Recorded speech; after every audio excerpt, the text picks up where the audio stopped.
Harry's Wife, part 102.21. I want to hold your hand. Well, the Beatles certainly sang about that, and it would appear that there's something that Harry's wife wants to do to Harry on a near daily basis. Those people who don't understand think, how cute. They've been married a number of years, and they still hold hands everywhere they go. Anybody that understands narcissism, i.e., they watch this channel, realises that this is just form of control. The utilisation of the grip of doom is done to steer Harry, to keep him under control, to ensure that he does as is required as she seeks the prime aims. In the immediate video before this, the recent picture of the two of them holding, fingers, was lampooned by the Australian television presenters. And you're about to see on your screen from the good old Aussies a cartoon from a Perth newspaper which shows how the gripping of hands is really seen by them, that it is a painful grip that is utilised by Harry's wife upon Harry, again demonstrating the power dynamic between the two. Jailer and captor, handler and handlee. Yes, she utilises this time and time again. She thinks, because her narcissism causes her to believe this, that this is a show of solidarity, a show of affection and love.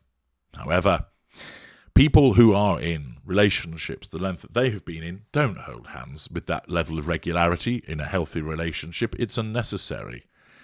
They're not skipping down the road as two 8-year-olds, and whilst occasionally people like to hold hands, every single time they make a public appearance, more or less, their hands are being held. And of course, when it doesn't happen, as we saw following the appearance at St. George's Chapel in Windsor, we're able to explain what's going on there in relation to my video where Harry says phew, and he's been subjected to her cold fury.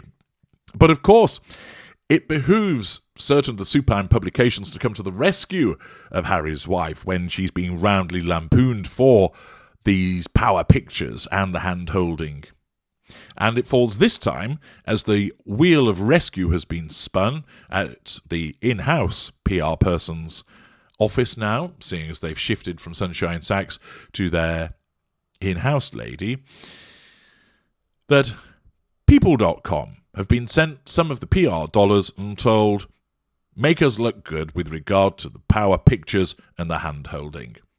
And thus, in an article, once again by Stephanie Petit, she declares, Harry's wife and Prince Harry hold hands in behind-the-scenes photos from UK visit. Harry's wife and Prince Harry are giving a new glimpse at their recent visit to Europe, bringing up the recent past to assert control in the now. The Duke and Duchess of Sussex's friend and frequent photographer, Misan Harriman, shared new photo of the couple on his social media pages Monday.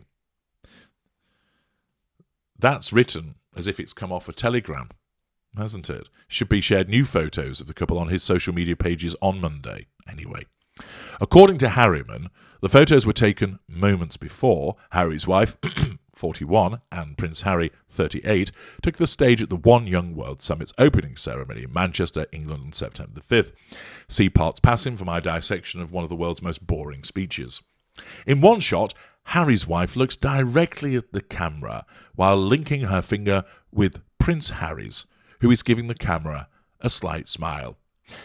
Of course, looking at it, one thinks that Harry's about to let one go, that he's got one brewing in the chamber, and with a slight tug on that index finger, out it goes. She, of course, looks into the camera, trying to evoke the look of a steely-eyed dealer of business, and instead just looks empty. Another portrait, shared in black and white, shows the couple from the side as they prepare to take the stage. They are holding hands with their fingers intertwined. Again, the demonstration of the grip of doom and the fact that they appear as if they are posing for a stamp shot. Harriman, who shot Harry's wife and Prince Harry's pregnancy photos while they were expecting daughter Lilibet Diana, as well as Lily's first birthday portrait this past June, was also behind the camera to capture a roundtable discussion on gender equality and inclusion that occurred earlier on September the 5th, bringing up the past facade management. In photos released on Friday, The couple is seen participating in the conversation with 8 delegates, and another snap showed Harry's wife hugging civil rights activist and humanitarian advocate Isra Shaker. It was a wonderful atmosphere. Earlier this month, the roundtable discussion about gender equality, hosted by @OneYoungWorld in Manchester, Harriman wrote on his Instagram page. At the One Young World Summit, Harry's wife gave the keynote speech, calling back to her history with the organisation for which she has served as a counsellor since 2014. The Duchess of Sussex said she was probably a lot like each of you, attempt at relatability, facade management, when she first got involved, young, ambitious, advocating for the things I deeply and profoundly believed in, until another bandwagon comes along. My worldview has expanded exponentially, seeing the global community through the eyes of my child, and I would ask, what is this world he would come to adopt? And what can I do to make it better? The Archetypes podcast host added, Harry's wife and Prince Harry welcomed son Archie in 2019 and daughter Lilibet last year. I am thrilled that my husband is able to yada yada boring, and it just repeats what she said in her speech. It then tells us Harry's wife and Prince Harry travelled to Dusseldorf, Germany, following the One Young World Summit to kick off the countdown to the 2023 Harry's Wife's Games. They were set to attend the Well Child Awards, a charity with which Prince Harry has a long-standing relationship, in London on September the 8th, when the Queen died. The couple stayed in the United Kingdom to attend services honouring Harry's grandmother, including her state funeral and committal service on September the 19th. Afterward, they returned to California, where they have lived since 2020. Over the weekend, the palace shared a new photo of King Charles III, Queen Camilla, Prince William and Kate Middleton. Note, again, they call her Kate Middleton rather than the Princess of Wales. The new portrait showed the 4 royals in black mourning clothes, was taken at Buckingham Palace on the night before Queen Elizabeth II's funeral, when they hosted world leaders who travelled to London for the funeral at a Buckingham Palace reception. And thus, People.com talks about the pictures in, understandably, an arse-licking fashion, brings up the past about the One Young World Summit, brings up the past about the round-the-table discussion, brings up the past in terms of that dull speech. And these are events that only took place very recently, yet barely less than a month later they're being regurgitated as part of Harry's wife's incessant need for the assertion of control through PR puff pieces. And it's the likes of People.com, Harper's Bazaar, Tatler, Town & Country, Daily Mirror, Cosmopolitan, Elle, that continue to do this. Quite content, I suspect, to receive the money and pump out a rehashed version of something that they've reported on previously.